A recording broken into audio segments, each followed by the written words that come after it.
선역 사도신경으로 신앙 고백하겠습니다. 저는 전능하신 아버지 하나님 천지의 창조주를 믿습니다. 저는 그분의 유일하신 아들 우리 주 예수 그리스도를 믿습니다.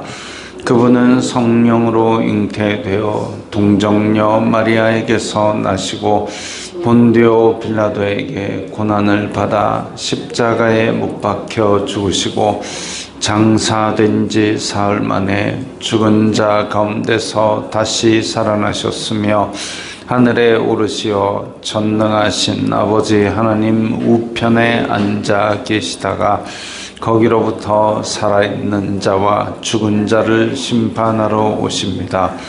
저는 성령을 믿으며 거룩한 공교회와 성도의 교제와 죄를 용서받는 것과 몸의 부활과 영생을 믿습니다. 아멘. 거룩하신 하나님 아버지 감사합니다. 간밤에도 편히 쉬게 해주시고 새벽에 기도하는 자리에 불러주시니 감사합니다. 이 시간 저희들 마음 중심으로 주님을 경외하게 하여 주시옵소서. 예수님 이름으로 기도드리옵나이다. 아멘. 찬송가 10장입니다.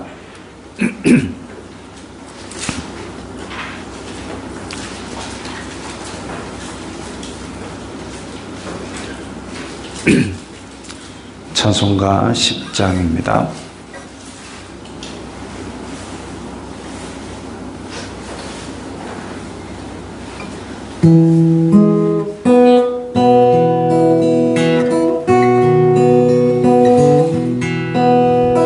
전능왕 오셔서 주 이름 찬송케 하옵소서. 영광과 권능의 성부여 우리를 다스려 주옵소서. 항생한 성자여 오셔서 기도를 들으소서. 택하신 백성들 복 내려 주시고 거룩한 마음을 주옵소서. 주 성령 오셔서 큰 증거 주옵소서. 전능한 주시여 각 사람 맘에서 떠나지 마시고 계십소서. 성삼위일체께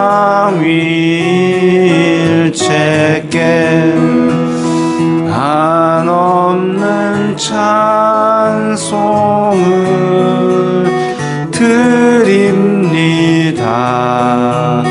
존귀한 주님을 영광 중 배웠고 영원히 모시게 하옵소서. 아멘.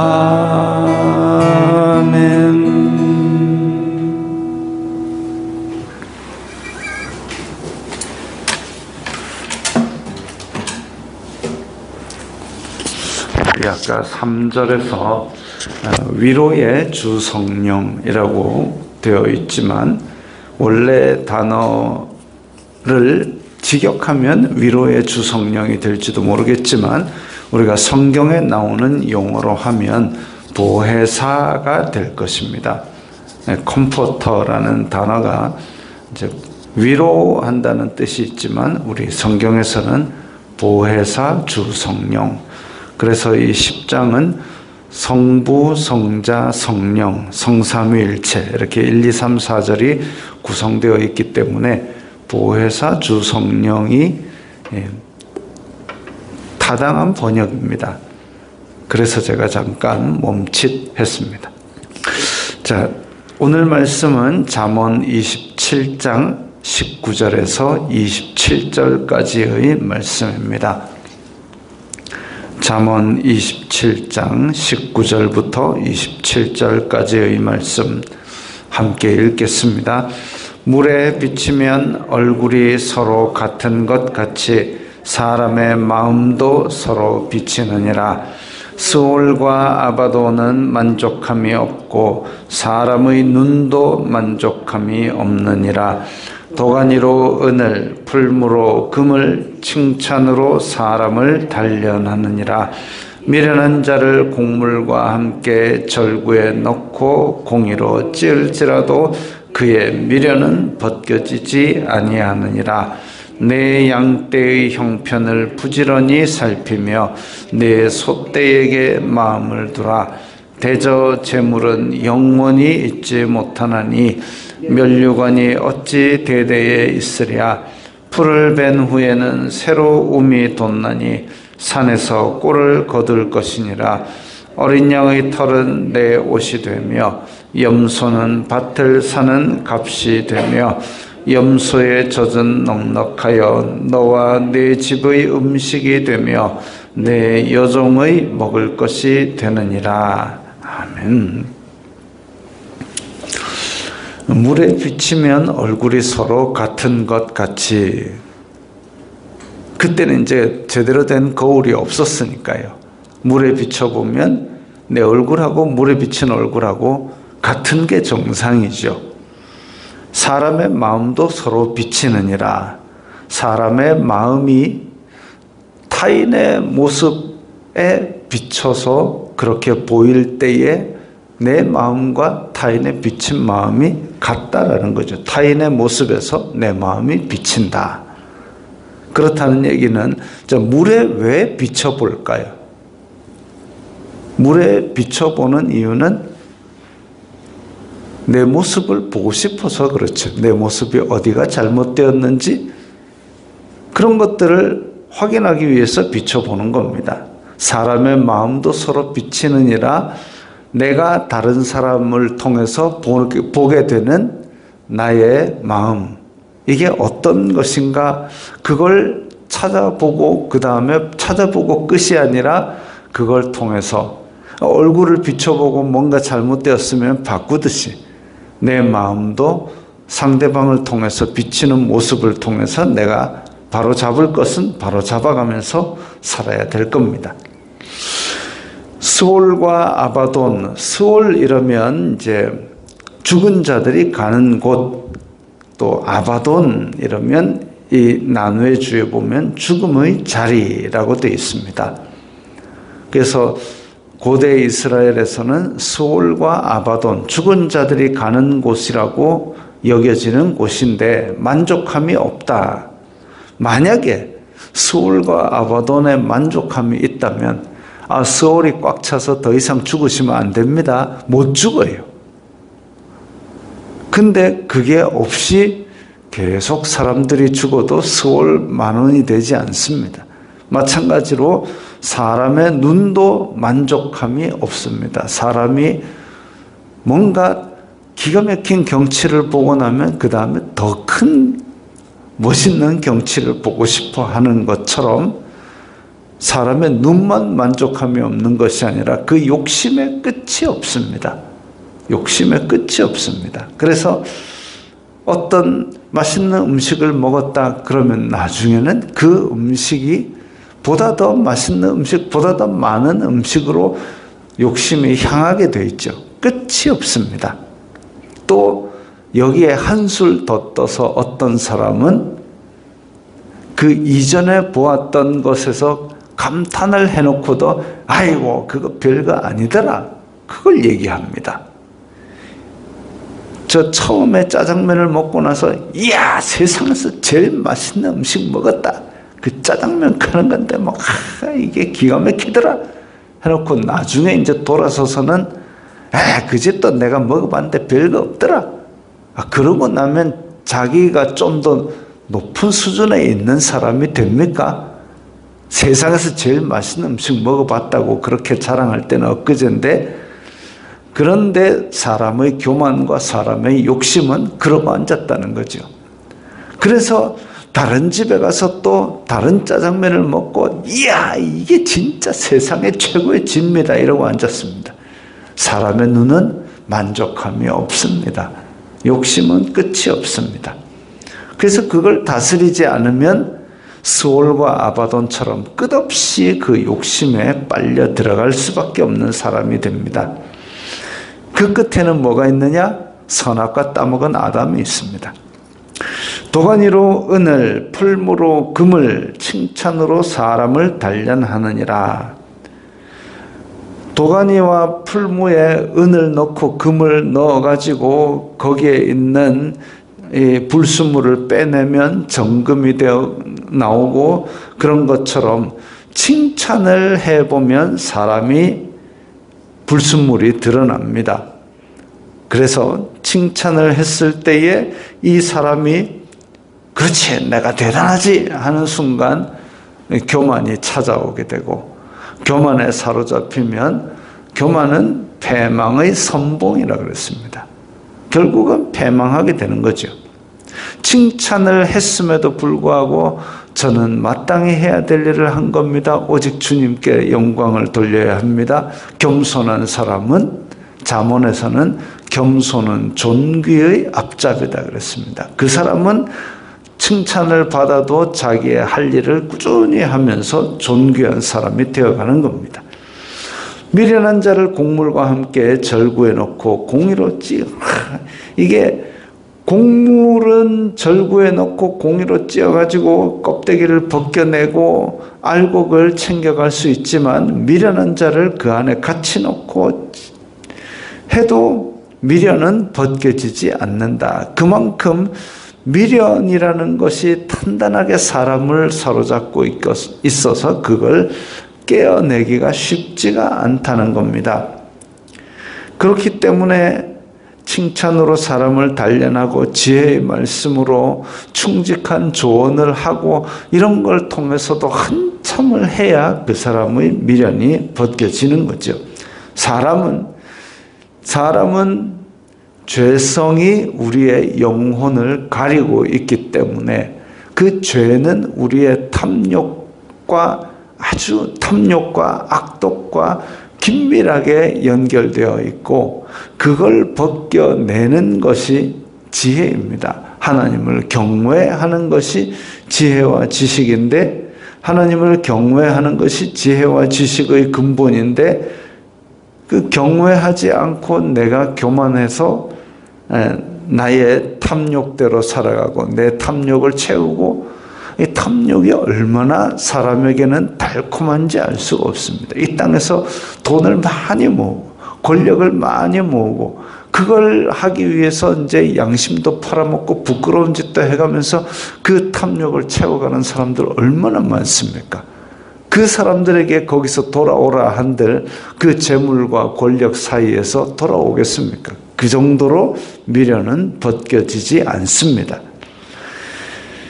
내 양떼의 형편을 부지런히 살피며 내 소떼에게 마음을 두라. 예전에는 이때 당시에는 양떼, 소떼가 많으면, 우리 예수님 당시에도 베들레헴 근처에서 양을 치던 자들 이렇게 됐습니다. 양을 치던 자들. 또 다윗 시절에는 아들이, 그러니까 이새의 아들 8명, 그 중에 말째가 다윗인데 다윗은 뭐하고 있노 하니까 저 들판에서 양을 치고 있습니다. 이렇게 된 거죠. 아들이 많으면 그 중에 이제 어린 아이들 양을 치고 돌아다니고, 그러지 않으면 삭군을 통해서 그러니까 아르바이트생을 통해서 양을 치게 만들었다. 그랬을 때에 양의 주인은 맡겨놨으니까 그냥 나 발 뻗고 잘래 이렇게 해서는 안 된다 이거죠. 왜? 삭군이 보는 것과 주인이 보는 거는 다를 수밖에 없습니다. 사꾼은 그냥 몰고 나가서 꼴이나 먹이고 다시 들어오게만 하면 끝인데, 근데 주인이 볼 때는 걸어다니다가 쟤는 왜 절고 있지? 발에 가시가 들어있구나. 이런 것들을 면밀히 살필 수 있는 이 주인의 눈이라는 건 그렇게 해서 그래서 다르고 중요한 거죠. 그렇게 되었을 때에 그 다리에 있는 가시를 빼주면 별탈 없이 이제 빨리 낫게 될 것이고, 그걸 그대로 방치하게 되면 결국은 뭐 다리가 염증이 나든지 상하든지 해가지고 큰 수고를 더 해야 됩니다. 큰 수고를 막기 위해서 미리 작은 수고로 하는 게 뭐냐면 양떼를 부지런히 살피는 거죠. 그렇게 해서 마음을 두게 될 때에 큰 구멍이 나기 전에 작은 수고를 하게 되는 것이 나중에 내 다음 날을 더 쉽게 만들어줍니다. 24절에 대저 재물은 영원히 있지 못하나니 면류관이 어찌 대대에 있으랴. 그것과 25절 풀을 벤 후에는 새로 움이 돋나니 산에서 꼴을 거둘 것이니라. 연관지어서 생각할 수 있습니다. 사람이 재물을 많이 모았다. 사람이 권력을 아주 크게 가졌다. 그러나 그게 영원히 있지 못한다라는 겁니다. 사람은 내일을 보장할 수 없기 때문에 그래서 세상의 영광은 유한합니다. 예수님께서도 먼저 된 자가 나중 되리라. 물론 이제 천국에 관한 얘기를 하시면서 말씀하신 거지만 먼저 된 자가 나중 될 것을 말씀하셨는데, 재물이 많은 사람이라 해서 영원히 재물이 많은 것 아니죠. 또 왕도 물론 하나님께서 언약하셔서 다윗 너네 집안에 왕조가 계속 되리라 해가지고 다윗, 솔로몬, 르호보암, 아비야, 아사 뭐 이렇게 쭉쭉 진행되는 그 다윗 왕조가 남유다에 계속되었지만 결국 유다 왕국도 망하고 그 혈통에서 예수님께서 왕으로 오실 때까지는 한동안 침묵기가 있었습니다. 그러나 하나님께서 그렇게 약속하셨기 때문에 그나마 왕조가 진행이 되었지만 그 약속을 어겼던 여로보암 같은 경우는 하나님께서 너 나를 경외하면 내가 너도 끝까지 왕조를 줄게 하셨는데도 불구하고 베델과 단에 우상을 세우고 백성들을 우상 숭배로 빠뜨리게 만들었습니다.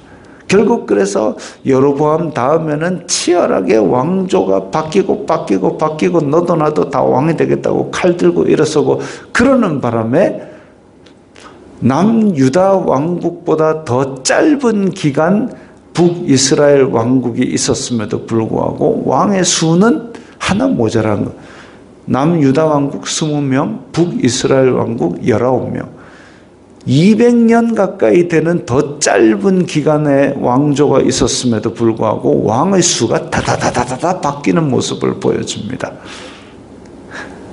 면류관이 어찌 대대에 있으랴. 세상 영광은 그렇게 유한한 것이죠. 풀을 벤 후에는 새로움이 돋나니 하나님께서 순리로서 이런 모든 것들을 순환하게 만들어 놓으셨습니다. 그러니까 이렇게 영원히 보장된 거는 없으니까, 당연한 거는 없으니까 우리는 매 순간 양떼를 돌아보고 소떼의 형편을 살펴가지고 계속 매 순간 우리가 성실하게 지내는 것, 그로 말미암아 그 열매를 누리는 것이죠. 어린 양의 털은 내 옷이 되며 염소는 밭을 사는 값이 되며, 그래서 형편을 부지런히 살피고 마음을 둔 그것들이 결국은 내가 누릴 수 있는 열매가 되는 겁니다. 염소의 젖은 넉넉하여 너와 내 집에 음식이 되며 내 여종의 먹을 것이 되느니라. 그래서 오늘 하루하루를 살아갈 때에도 이렇게 우리가 할 수 있는 것은 겸손히 내가 해야 될 일을 가서 형편을 살피고 그렇게 조그만 수고를 쌓아 나가게 되면 그 열매로서 내가 넉넉함을 누리고 그 열매로서 하나님의 순환 고리 가운데서 나의 역할을 담당하게 될 겁니다. 아이고 나는 조그만 나사인데 첨단 기술이 들어간 것도 아니고 그냥 조그만 나사인데 내가 뭐 할 일이 뭐 있겠노 하고 나사가 제 할 일을 안 하게 돼서 녹이 슬어서 똑 부러지면 그게 뭐 로켓의 중요한 부품을 잇고 있는 나사인지 누가 압니까? 그거 하나 똑 부러져서 거기서 연료가 새어나가면 몇십억짜리 몇백억짜리 로켓도 올라가다가 벙 터져버리면 날아가는 거죠. 조그만 나사 하나도 자기 자리에서 제 역할을 할 때에 그 열매를 누리는 것처럼 우리가 하나님께서 목적을 두고 오늘을 살아가게 하셨다. 그 생각하고 우리가 있는 자리에서 행복하게 주님의 사명을 잘 감당하시기 바랍니다. 기도하겠습니다. 거룩하신 아버지 하나님 감사합니다.